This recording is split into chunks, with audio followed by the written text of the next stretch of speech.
जब China border पर हमारे जवानों को मारता है तब प्रधानमंत्री चाइना का नाम तक नहीं लेते।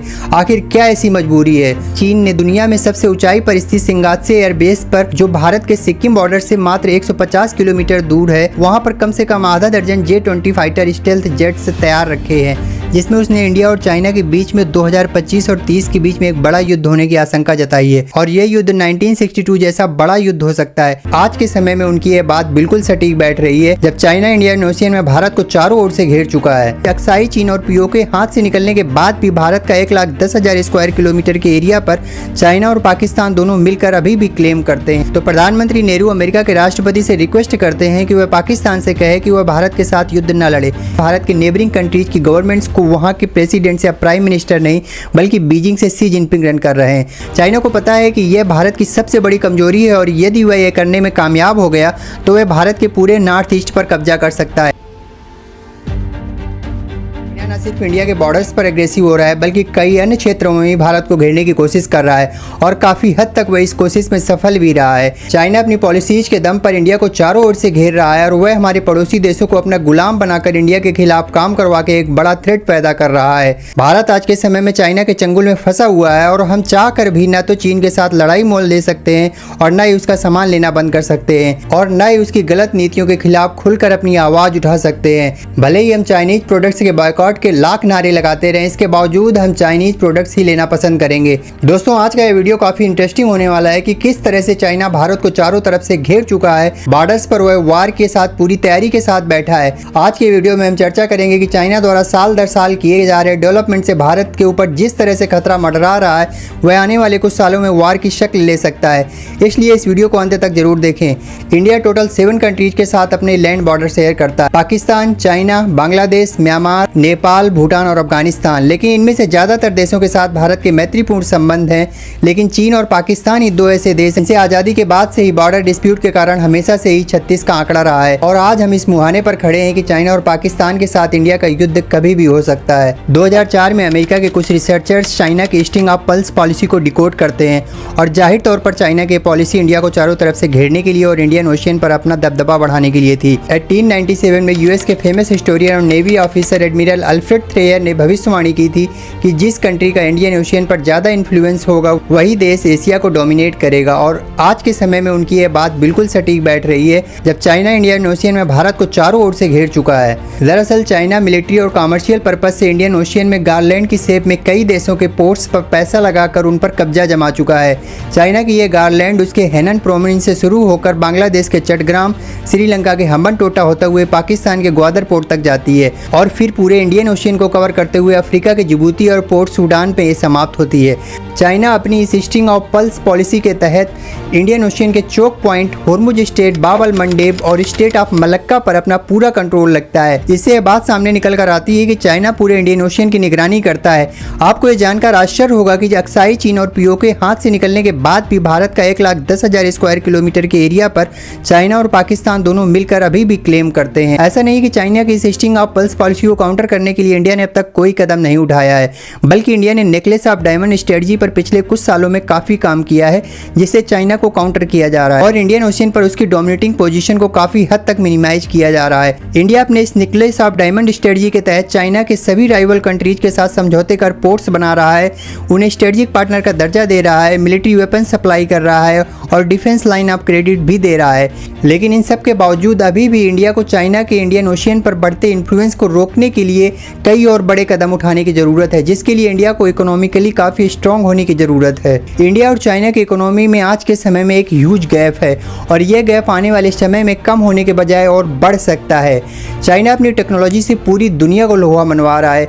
एग्रीकल्चर, टेक्सटाइल इंडस्ट्री और सर्विस सेक्टर में चाइना ग्रोथ की एक नई डेफिनेशन लिख चुका है। आपको ये जानकर हैरानी होगी कि वर्ल्ड बैंक के डेटा के अनुसार 1990 में इंडिया और चीन की जीडीपी लगभग एक जैसी थी, लेकिन आज उसकी जीडीपी इंडिया की जीडीपी से लगभग 5 गुना ज़्यादा है, जबकि आबादी भारत की कहीं ज़्यादा है।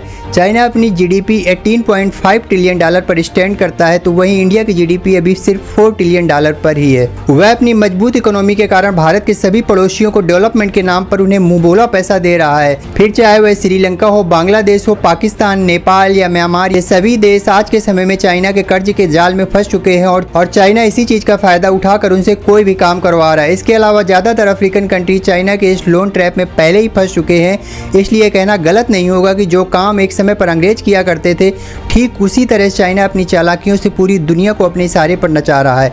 आइए बारी बारी से समझते हैं कि कैसे भारत के नेबरिंग कंट्रीज की गवर्नमेंट्स को वहां के प्रेसिडेंट या प्राइम मिनिस्टर नहीं बल्कि बीजिंग से शी जिनपिंग रन कर रहे हैं। शुरुआत करते हैं पाकिस्तान से। इंडिया से हमेशा आकड़ दिखाने वाला पाकिस्तान असल में चाइना का गुलाम है और यह कहना गलत नहीं होगा कि चाइना पाकिस्तान को सिर्फ अपने फायदे के लिए इस्तेमाल कर रहा है। चूंकि दुश्मन का दुश्मन दोस्त होता है, इसलिए चाइना को इंडिया को काउंटर करने के लिए अब पाकिस्तान से अच्छा और कोई विकल्प नहीं मिल सकता। पाकिस्तान भारत का 73,000 स्क्वायर किलोमीटर का इलाका अपने पास रखता है। चाइना का 3,000 किलोमीटर लंबा सीपेक कॉरिडोर पाकिस्तान द्वारा इलीगली ऑक्यूपाई किए गए चाइना के गिलगिट बाल्टिस्तान के इलाके से होकर गुजरता है। चाइना के इस इलाके में अपना पैर पसारना इंडिया के लिए काफी सीरियस कंसर्न है। दरअसल पाकिस्तान के चाइना को गिलगिट बाल्टिस्तान के इलाके से सीपेक प्रोजेक्ट के लिए जमीन सौंपने का एक मुख्य कारण यह भी है कि इससे गिलगिट बाल्टिस्तान पर पाकिस्तान के क्लेम को इंटरनेशनल लेवल पर एक्सेप्ट कराया जाए। अमेरिका से दूरी के बाद पाकिस्तान चाइना से सबसे ज्यादा डिफेंस इक्विपमेंट खरीदता है। पाकिस्तान चाइना से 5th जनरेशन का स्टेल्थ टेक्नोलॉजी का फाइटर जेट खरीद रहा है और यदि यह डील सफल रही तो पाकिस्तान के पास भारत से पहले स्टेल्थ टेक्नोलॉजी का फाइटर जेट होगा। इसके अलावा चीन पाकिस्तान में हैवी इन्वेस्टमेंट कर रहा है। चाइना ने पाकिस्तान के ग्वादर पोर्ट्स के कंस्ट्रक्शन राइट्स भी अगले 40 सालों के लिए ले लिए हैं। यह ग्वादर पोर्ट भारत के द्वारा रन किए जा रहे ईरान के चाबहार पोर्ट के बेहद नजदीक है। चाइना ने सीपेक कॉरिडोर के माध्यम से हाईवेज, रेलवेज और पाइपलाइंस का एक पूरा नेटवर्क बिछाया है,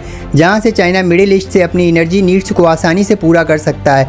अभी जहां चाइना के ज़्यादातर शिप्स पनामा कैनाल जैसे एक सकरे रास्ते से होकर गुजरते हैं, जो यदि आने वाले समय में किसी कारणवश बंद हो जाए तो चाइना को एक बड़ा बिजनेस लॉस उठाना पड़ेगा। साथ ही पनामा कैनाल से चीन के शिप्स ज़्यादा दूरी तय कर चीन पहुंचते हैं, जो उसके प्रोडक्ट्स के टोटल कॉस्ट को काफ़ी बढ़ा देते हैं। इसलिए चाइना एक अल्टरनेटिव रूट देख रहा है, जिसके लिए सीपेक उसका एक आइडियल रूट होगा। चाइना पाकिस्तान में 2016 से 22 के बीच में $65 बिलियन के इन्वेस्टमेंट कर चुका है, जो कि पाकिस्तान की टोटल जीडीपी का 1/5 है। इससे आप अंदाज़ा लगा सकते हैं कि पाकिस्तान की इकोनॉमी और वहाँ की गवर्नमेंट को कौन रन कर रहा है, पाकिस्तान या फिर बीजिंग में बैठे शी जिनपिंग। पाकिस्तान के बाद आइए चलते हैं श्रीलंका की ओर। श्रीलंका दुनिया की one of the busiest water routes पर स्थित है, इसलिए इंडिया और चाइना हमेशा से ही श्रीलंका के मेजर पोर्ट्स पर कंट्रोल चाहते रहे हैं।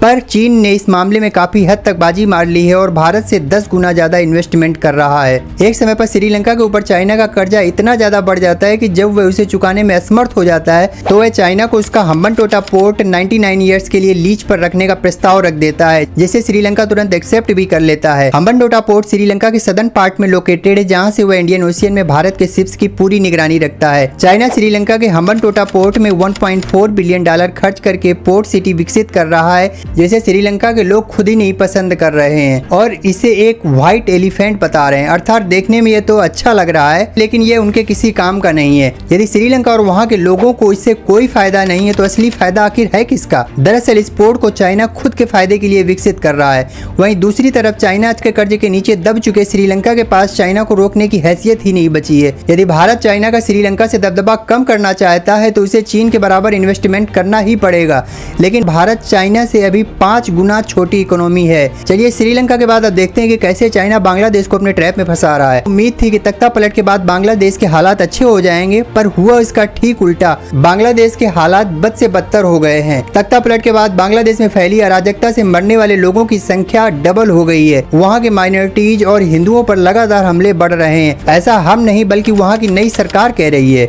आपको ये जानना चाहिए कि आखिर बांग्लादेश में अचानक ये सिचुएशन कैसे बदली। दरअसल बांग्लादेश को यहाँ तक पहुँचाने में चाइना का ही हाथ है। आखिर जानते हैं कि बांग्लादेश की इस हालत तक पहुँचने में चीन का हाथ कैसे है।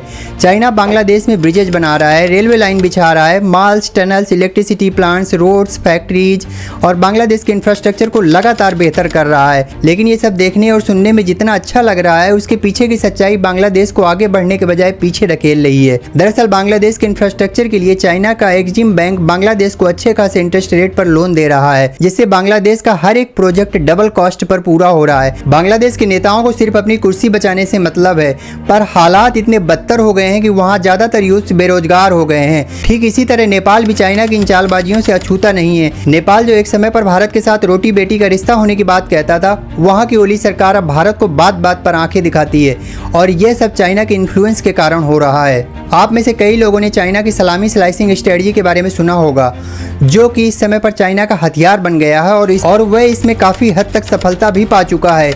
इसी का सबसे बड़ा एग्जाम्पल है भारत के अक्साई चीन पर चीन का 1962 में कब्जा। इसके अलावा इसी सलामी स्लाइसिंग स्ट्रेटजी के तहत चाइना ने ताजिकिस्तान के पामीर माउंटेन्स, पाकिस्तान के सक्सगाम वैली को भी अपने अंदर मिला लिया है। अब चाइना इस रणनीति को ताइवान और वियतनाम के स्पार्टली आइलैंड्स, फिलीपींस के स्कार्बो आइलैंड्स और जापान के सेनकाकू आइलैंड्स पर भी असर्ट कर रहा है। चाइना कहता है कि चूंकि ये सभी उसके आइलैंड्स 9 डैश लाइन के अंदर ही आते हैं, इसलिए इन सभी आइलैंड्स पर उसका अधिकार है। हम आपको बता दें कि चाइना की 9 डैश लाइन का कॉन्सेप्ट ही गलत है, जिसे हम आपको आगे किसी वीडियो में बताएंगे। चीन अरुणाचल प्रदेश के लोगों को रेगुलर वीजा की जगह स्टेपल्ड वीजा देता है, क्योंकि वह मानता है कि अरुणाचल प्रदेश तिब्बत का हिस्सा है और ये भारत के लिए काफी गंभीर बात है।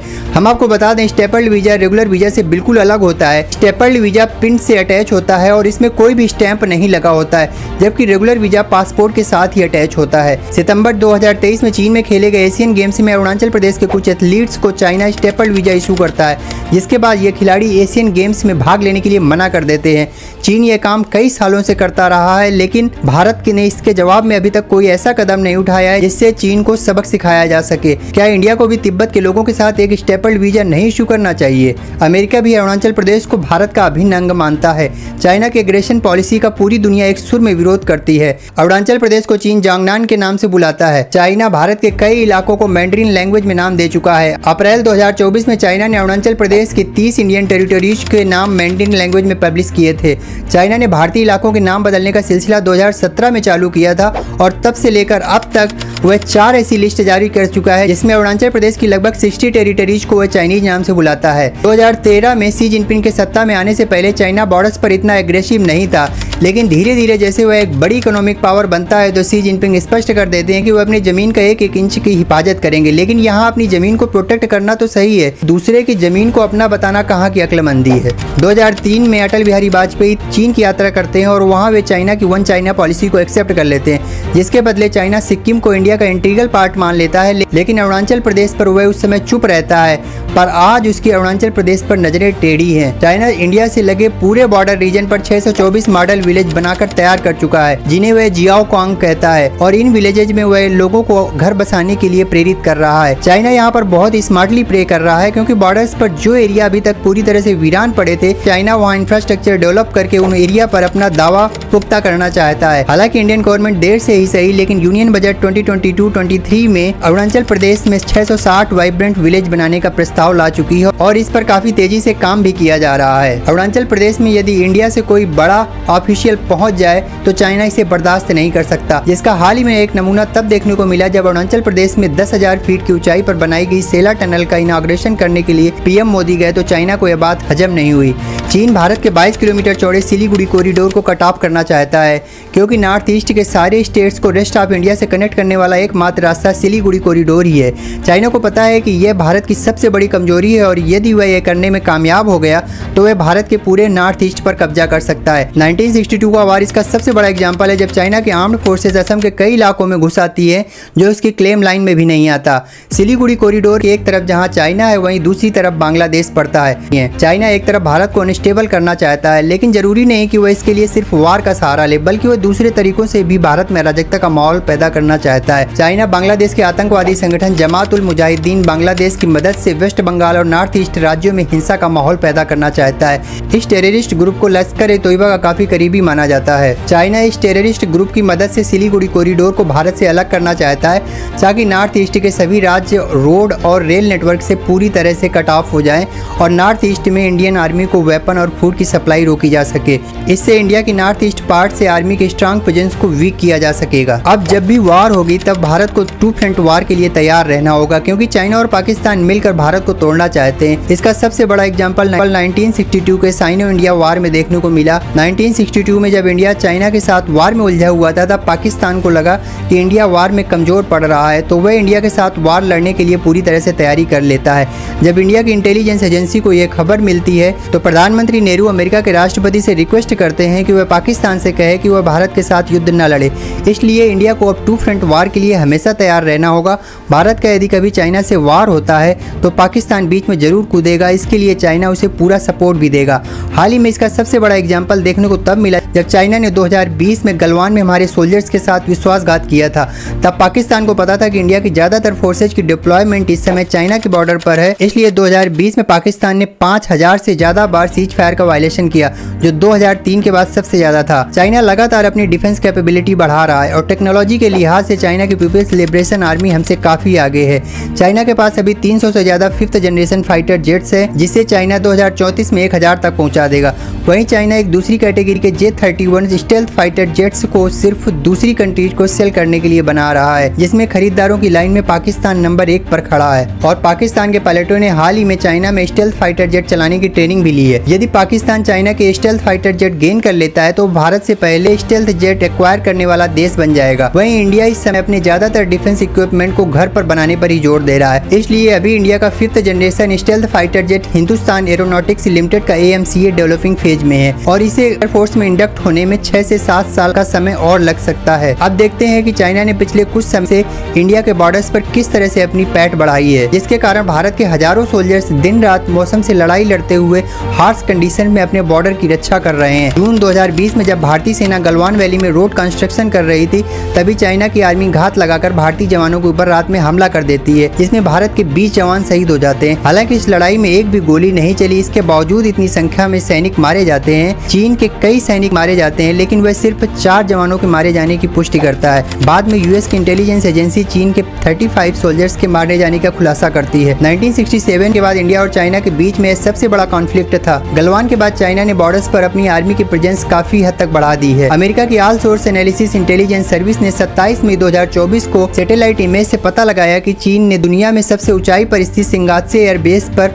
जो भारत के सिक्किम बॉर्डर से मात्र 150 किलोमीटर दूर है, वहां पर कम से कम आधा दर्जन J-20 फाइटर स्टेल्थ जेट्स तैयार रखे हैं, जो कि कटिंग एज टेक्नोलॉजी से लैस हैं। चीन इन्हें अमेरिका के एडवांस स्टेल्थ फाइटर जेट्स से माने जाने वाले F-22 रैप्टर की कैटेगरी में रखता है। इसके अलावा 8 J-10 फाइटर जेट्स और airborne early warning system and control aircraft भी सैटेलाइट इमेज में नजर आते हैं, जिनसे 500 किलोमीटर दूर से ही हवा में उड़ रहे किसी भी ऑब्जेक्ट को डिटेक्ट किया जा सकता है। इसके अलावा कई रिपोर्ट्स के मुताबिक चीन ने तकरीबन 200 J-20 स्टेल्थ फाइटर जेट्स को तिब्बतन रीजन में तैनात रखा है। तिब्बत चाइना के सबसे सेंसिटिव एरिया में गिना जाता है, इसलिए चाइना इसकी रक्षा के लिए अपने ज्यादातर डिफेंस तिब्बत रीजन में ही डिप्लॉयड रखता है। दरअसल चाइना अपने इन फाइटर जेट्स को हिमालयन रेंज में लड़ाई के लिए तैयार रखना चाहता है। भारत के किसी भी विमान में अभी स्टेल्थ टेक्नोलॉजी नहीं है, जबकि अमेरिका, यूके, इजराइल और चीन ही दुनिया में 4 ऐसे देश हैं जिनके पास फाइटर जेट्स में स्टेल्थ टेक्नोलॉजी मौजूद है। हालांकि यूके और इजराइल को अमेरिका ने स्टेल्थ टेक्नोलॉजी वाले F-35 lightning fighter jet cell किए हैं, इसलिए चीन ही अमेरिका के बाद ऐसा देश है जिसने अपने फाइटर जेट्स में स्टेल्थ टेक्नोलॉजी यूज की है। भारत के पास चीन की स्टेल्थ टेक्नोलॉजी को काउंटर करने के लिए रशिया से इंपोर्ट किया गया S-400 डिफेंस सिस्टम है, जिसे लेकर इंडिया और रशिया में 2016 में ब्रिक्स समिट के दौरान एक डील साइन की गई थी। S-400 दुनिया का सबसे आधुनिक डिफेंस सिस्टम माना जाता है, जो इस स्टेल्थ टेक्नोलॉजी से लैस फाइटर जेट ढूंढ कर गिरा सकता है। जून 2017 में चाइना सारी हदें पार कर देता है जब वो भूटान के डोकलाम में घुसकर सड़क निर्माण करने लगता है, लेकिन भूटान के साथ मिलिट्री पैक्ट होने के कारण इंडिया भूटान की मदद करता है और 18 जून 2017 को Indian army operation Jupiter launch करती है। इसके बाद 270 ITBP जवान इंटरनेशनल बॉर्डर को क्रॉस करते हुए रोड कंस्ट्रक्शन का काम रुकवा देते हैं। इसके बाद इंडिया और चाइना के बीच में 72 दिनों तक चले स्टैंड ऑफ में वार की दूरी मात्र 300 मीटर थी। दोनों देशों की एक छोटी सी गलती एक बड़े वार को भड़का सकती थी। 28 अगस्त 2017 को भारत और चीन के जवान कई राउंड की वार्ता के बाद क्लैश वाले पॉइंट से पीछे हट जाते हैं। डोकलाम एक ट्राई जंक्शन है जो चाइना की चुम्बी वैली के नॉर्थ में, भूटान के हार्ड स्टिक के ईस्ट में और इंडिया के सिक्किम स्टेट के वेस्ट में पड़ता है। डोकलाम 1961 से पूरी तरह से भूटान का एक इंटीग्रल पार्ट है, लेकिन चाइना डोकलाम के एरिया को बेवजह अपना हिस्सा बताता है। भूटान के चाइना के साथ 1988 और 1998 में डोकलाम को लेकर एक समझौता भी हुआ था, जिसमें चीन डोकलाम प्लेटू में कोई भी कंस्ट्रक्शन न करने के लिए भूटान के साथ एक समझौता करता है। लेकिन इसके बावजूद चाइना भूटान जैसे छोटे देश की कमजोरी का फायदा उठाते हुए उसकी टेरिटरी में घुसकर रोड बनाता है। डोकलाम इंडिया भूटान भूटान और चीन के बॉर्डर्स के बीचों बीच स्थित है और ये चाइना के चुम्बी वैली के बेहद नजदीक है। चाइना चुम्बी वैली में स्थित यातुंग को कनेक्ट करने वाली एक मोटरेबल रोड पहले ही बना चुका है जो ऑल वेदर ऑपरेट किया जाता है। यातुंग में चाइना की PLA का अपना मिलिट्री बेस है।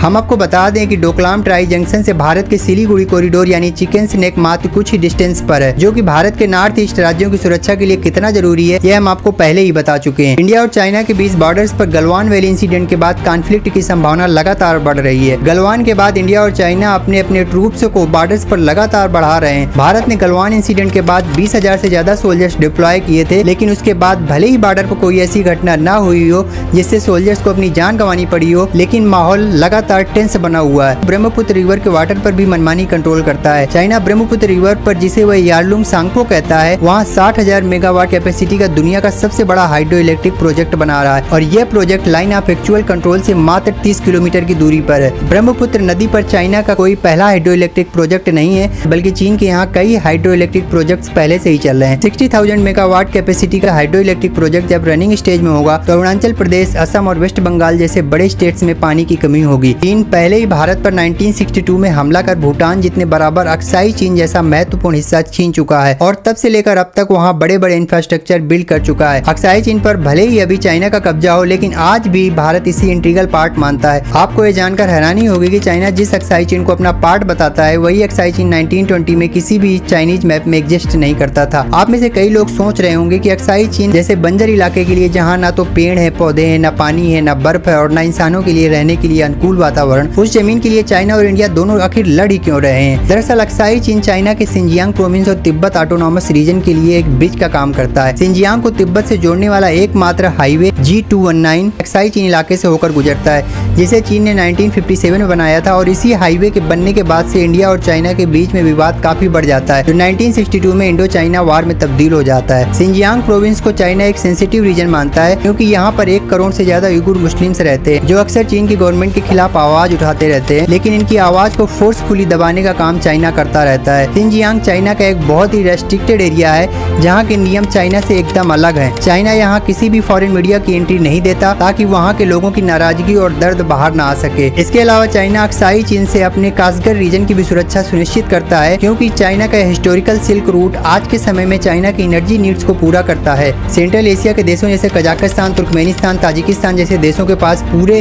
वर्ल्ड का 45% नेचुरल गैस रिजर्व और 20% ऑयल रिजर्व है।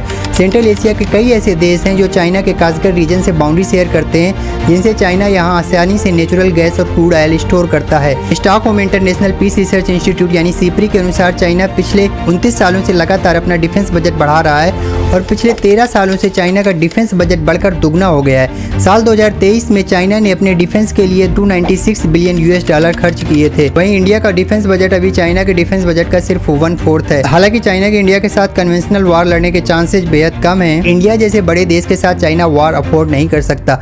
इंडिया और चाइना के बीच डिफेंस टेक्नोलॉजी में ह्यूज गैप होने के बावजूद इंडिया और चाइना दोनों के बीच में डिफेंस पर्सनल लगभग इक्वल नंबर्स में है। दूसरी ओर चाइना इंडिया के साथ युद्ध करने पर आमदा भी हो जाए तो उस कंडीशन में उसे इंडिया के साथ लगने वाले लगभग 3,500 किलोमीटर की बॉर्डर को सिक्योर करना होगा, जो उसके लिए एक बड़ा चैलेंज होगा, जिसके लिए उसे ज्यादा से ज्यादा आर्मी पर्सनल और डिफेंस इक्विपमेंट की जरूरत पड़ेगी। वहीं दूसरी ओर चाइना के ईस्टर्न और सदर्न बॉर्डर पर भी पहले से कई देशों के साथ विवाद है जो इस मौके का फायदा उठाना चाहेंगे।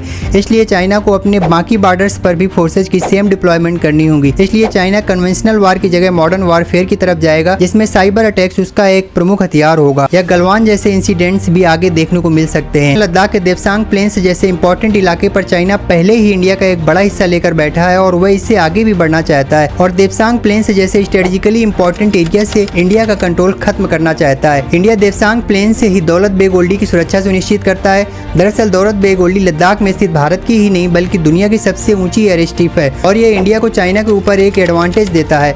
दौलत बेग ओल्डी से पीओके में स्थित कराकोरम पास की एरियल दूरी मात्र 10 किलोमीटर है। के अलावा दौलत बेग ओल्डी से अक्साई चीन का बॉर्डर मात्र 9 किलोमीटर दूर पड़ता है।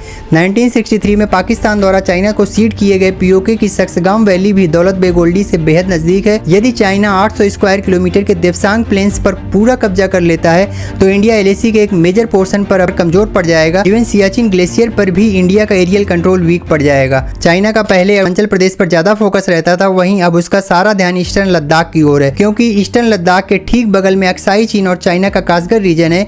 यह चाइना की ज्यादातर एनर्जी सप्लाई इसी कासगढ़ रीजन में स्टोर की जाती है और फिर इसे चाइना के बाकी हिस्सों में पहुंचाया जाता है। इसलिए चाइना ईस्टर्न लद्दाख में इंडिया को कमजोर करना चाहता है ताकि अक्साई चीन को सेव किया जा सके। जैसा कि हम आपको पहले ही बता चुके हैं कि तिब्बत को सिंजियांग से कनेक्ट करने वाला एकमात्र रोड अक्साई चीन से ही होकर गुजरता है और इस हाईवे से कट ऑफ होने का मतलब है कि तिब्बत के कासगढ़ और सिंजियांग से रोड कनेक्टिविटी पूरी तरह से खत्म और इससे पूरे चाइना में एनर्जी सप्लाई का संकट उत्पन्न हो सकता है। चाइना सिर्फ अपना फायदा देखता है। यह बॉर्डर पर उन एरियाज को गेन करने की कोशिश कर रहा है जिससे उसको लॉन्ग टर्म में ज्यादा से ज्यादा फायदा हो, फिर चाहे वह मिनरल से भरी पेंगोंग लेक हो या स्ट्रेटेजिक रूप से इंपॉर्टेंट गलवान वैली, देमचोक, दौलत बेग ओल्डी या फिर अरुणाचल प्रदेश ही क्यों ना हो। दोस्तों, यहाँ आपको चाइना की निबल एंड नेगोशिएट पॉलिसी के बारे में जानना बहुत जरूरी है, जिसमें चाइना पहले किसी फॉरेन लैंड को अपना बताकर वहाँ घुस जाता है, फिर वहाँ से पीछे हटने के बदले वह दूसरे देशों से अपनी शर्तें बनवाता है। वह साउथ चाइना सी में भी यही कर रहा है और लाइन ऑफ एक्चुअल कंट्रोल में भी। ऐसा वह पहले कई बार कर चुका है और अभी भी लद्दाख में कई ऐसे इलाके हैं जहाँ चाइना की पीएलए इंडियन बॉर्डर में घुसी बैठी है और 21 राउंड की मिलिट्री टैक्स के बाद भी चाइना ने इंडिया के कुछ एरियाज से तो अपनी आर्मी हटा ली है, लेकिन अभी भी कई ऐसे फ्लैश पॉइंट्स हैं जहाँ चाइना की आर्मी कई सालों से अपना डेरा जमा कर बैठी है। 2013 में चाइना देवसांग प्लेन्स पर भी यही स्ट्रेटजी अपनाता है।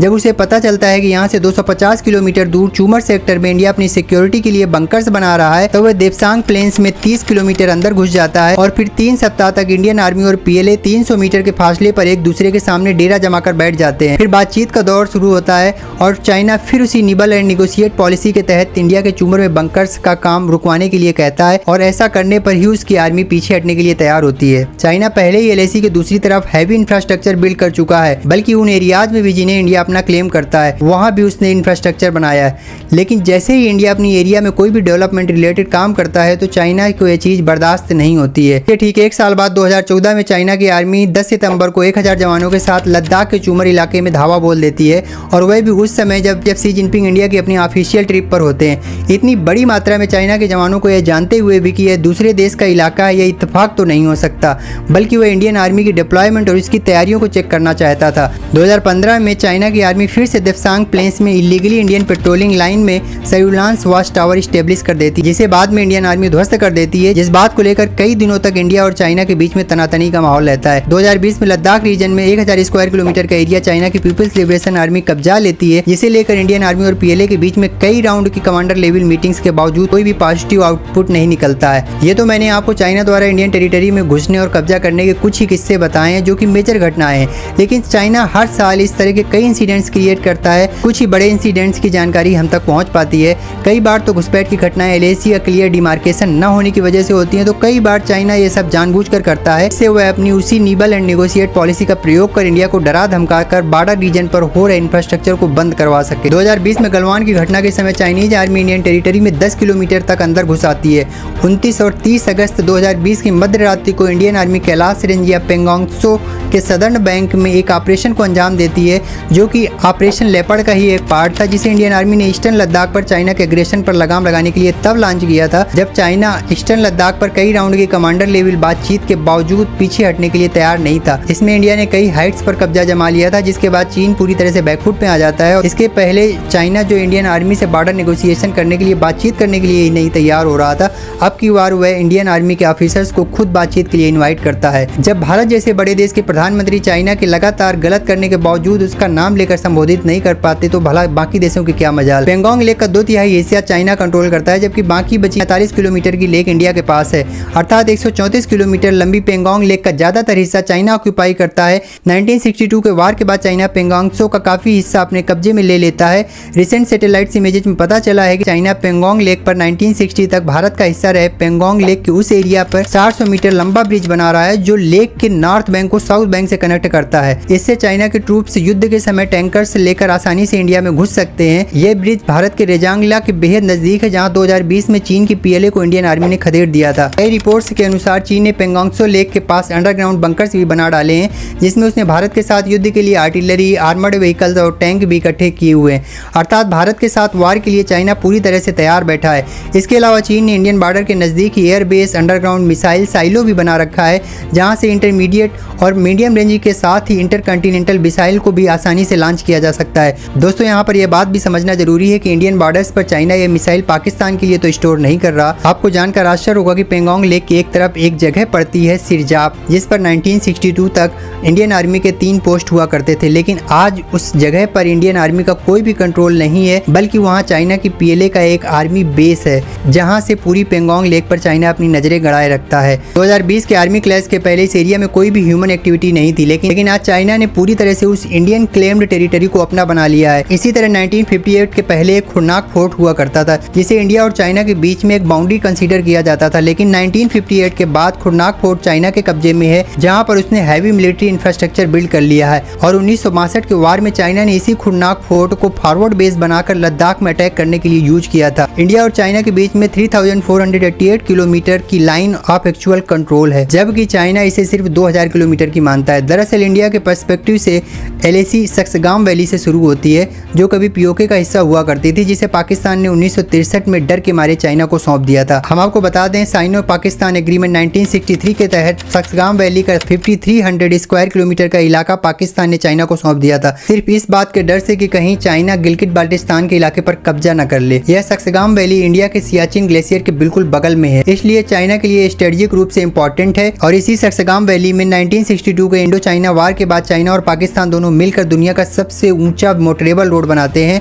ये वही रोड है जहां से चाइना पाकिस्तान इकोनॉमिक कॉरिडोर गुजरता है। एक तरफ जहां चाइना बॉर्डर पर कई इंडियन टेरिटरीज को अपना बताता है, तो दूसरी तरफ भारत के सभी पड़ोसी देशों को चीन अपने कर्ज के जाल में फंसा रहा है, जिससे यह इन देशों को अपने इशारे पर नचा सके, और ये काफ़ी हद तक इसमें सफल भी हो चुका है। भारत के ज़्यादातर पड़ोसी देशों में से कोई भी स्थिर सरकार नहीं है, फिर चाहे वह बांग्लादेश हो, श्रीलंका, म्यांमार, पाकिस्तान या नेपाल ही क्यों ना हो। इसलिए चाइना इसका पूरा फायदा उठा रहा है और यहाँ के नेताओं ने चीन के कर्ज के बदले में अपनी नेशनल सिक्योरिटी को दांव पर लगा दिया है, जो भारत की सिक्योरिटी के लिए काफ़ी बड़ा खतरा बनता जा रहा है। अब आपके मन में क्वेश्चन जरूर आ रहा होगा कि आखिर भारत को इस स्थिति से निपटने के लिए क्या करना चाहिए। देखिए, भारत को अपने नेबर्स के साथ वही काम करना चाहिए जो इनके साथ चाइना कर रहा है।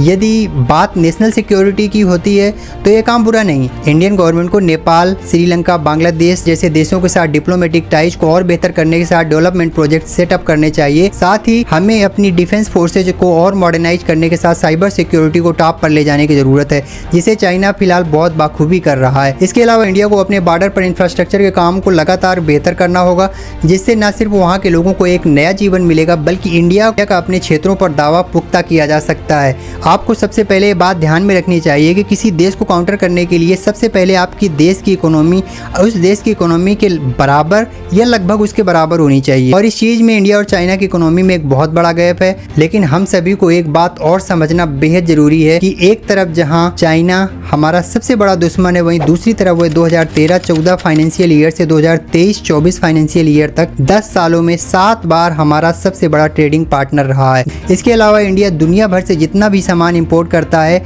उसका लगभग 15% ही चाइना से आता है।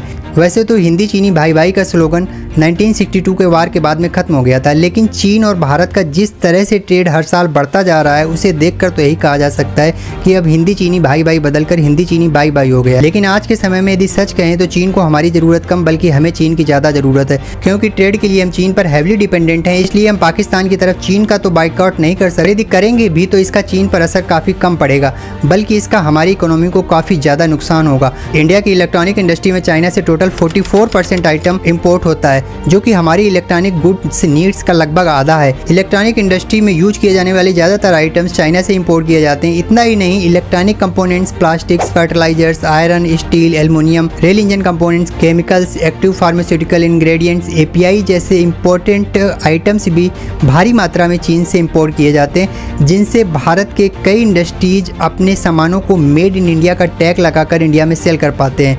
ऐसे में आप अंदाज़ा लगा सकते हैं कि यदि हम चीन का बायकॉट करना भी शुरू कर दें और चाइना से आने वाले सामानों पर पाबंदी भी लगा दी जाए, तो भारत की इकोनॉमी पर इसका कितना व्यापक असर पड़ेगा। दोस्तों, इसका एकमात्र सोल्यूशन यह है कि इंडियन गवर्नमेंट को चीन पर हैवली डिपेंडेंट होने के बजाय अल्टरनेटिव ढूंढना होगा, जो हमें सेम रेट पर सेम क्वालिटी की चीज़ें प्रोवाइड करा सके। इसके अलावा हमें अपने देश में ही ज़्यादा से ज़्यादा सामानों की मैन्युफैक्चरिंग करनी चाहिए। इससे हमारे देश की इकोनॉमी तो बेहतर होगी ही, साथ ही बड़ी मात्रा में एम्प्लॉयमेंट भी जनरेट होगा। इंडिया को उस लेवल की मैन्युफैक्चरिंग करनी करनी चाहिए कि दुनिया भर के प्रोडक्ट्स में मेड इन चाइना की जगह मेड इन इंडिया दिखे। इसके लिए इंडिया को चाइना से बेहतर क्वालिटी और रेट में सामान बनाकर ज़्यादा से ज़्यादा कंट्रीज को एक्सपोर्ट करना होगा।